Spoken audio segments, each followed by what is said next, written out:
Hi hello नमस्कार, स्वागत आहे तुमचं माझ्या मिनी ब्लॉगमध्ये। तर मित्रांनो, माझ्या चॅनलवर कोणी नवीन असेल तर चॅनलला लाईक कमेंट शेअर करायला विसरू नका आणि आपल्या चॅनलला सबस्क्राईब पण करा।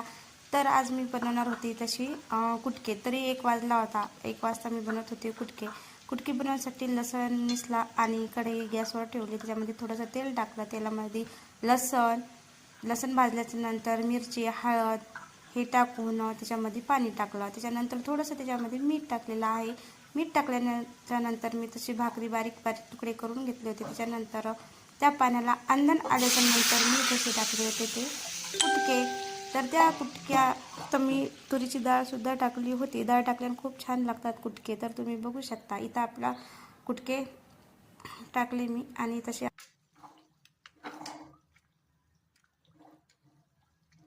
नंतर खायला त्यासाठी की नंतर खाईल ना मी। थंड पाणी खाल्लं ना, थंड पाणी खाल्लं।